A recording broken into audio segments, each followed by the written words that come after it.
Steven Spielberg's Saving Private Ryan is widely praised as one of the greatest war movies ever made. Told through the eyes of Captain Miller, played by Tom Hanks, a terrified but level-headed school teacher and everyman who's been unexpectedly shipped off to war. The movie captures a microcosm of World War II through its tale of the search for the last surviving brother of a grieving American family. Saving Private Ryan as a whole is celebrated as a classic, but no scene is discussed more than its recreation of the D-Day landings.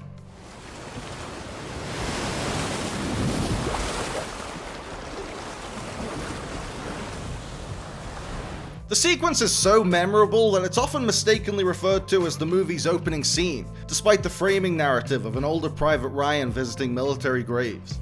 With the 25-minute D-Day scene, Spielberg instantly immerses the audience in the horrors of war. As with any of the greatest sequences ever put on film, the story behind Saving Private Ryan's D-Day landing set piece is a fascinating one.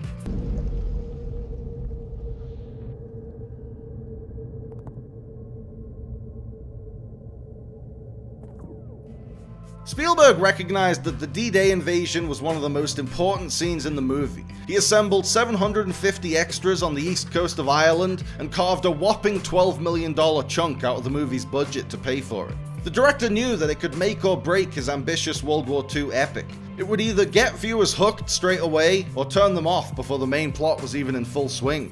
And thanks to Spielberg's unique approach to the piece, it turned out to be the former. Not only did the visceral D-Day reenactment get the audience hooked for the rest of the movie, it remains one of the most unforgettable sequences in cinema history, and also generated enough buzz to make Saving Private Ryan one of the biggest hits at that year's Academy Awards.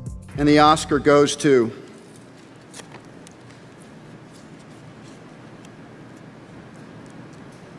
Steven Spielberg.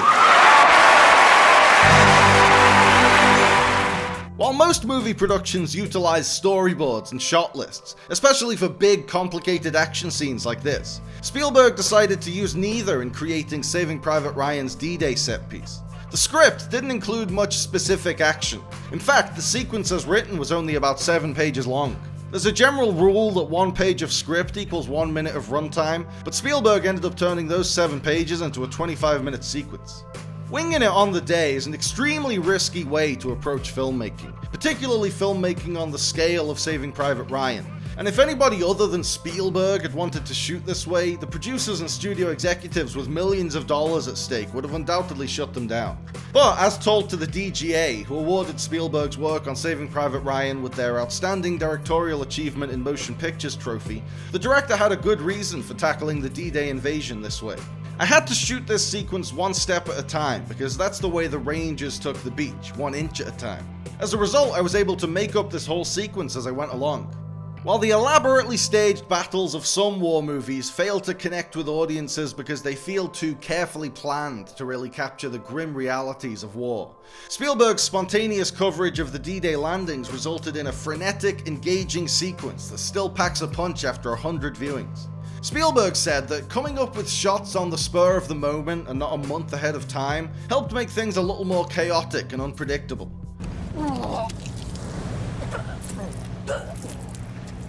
For the dreary visual palette of the movie itself, Spielberg told cinematographer Janusz Kaminski to make the movie look like a colorized 1940s newsreel. But the D-Day invasion scene specifically has the gritty, realistic feel of a documentary. This was achieved by following the action with handheld cameras, just like a real documentary crew would, instead of rigidly sticking to a plan meticulously cooked up during pre-production.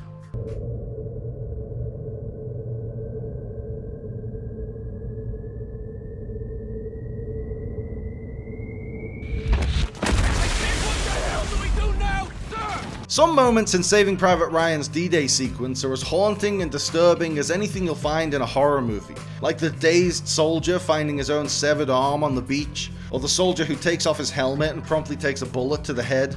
Plus, a couple of little details throughout the sequence hint at the moral grey areas that exist in any war zone.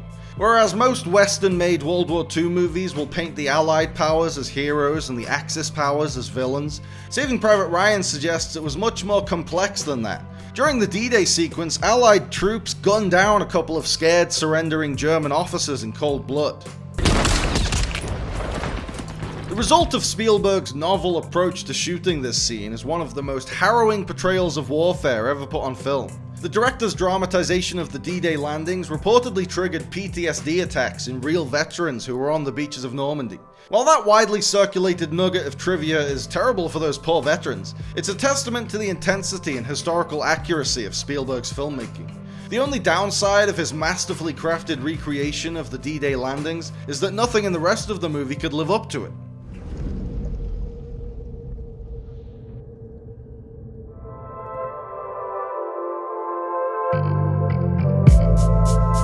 Thanks for watching, guys. I hope you liked the video. Remember to like and subscribe and click on the little bell. And also seize the day and call your mom and be kind to yourself.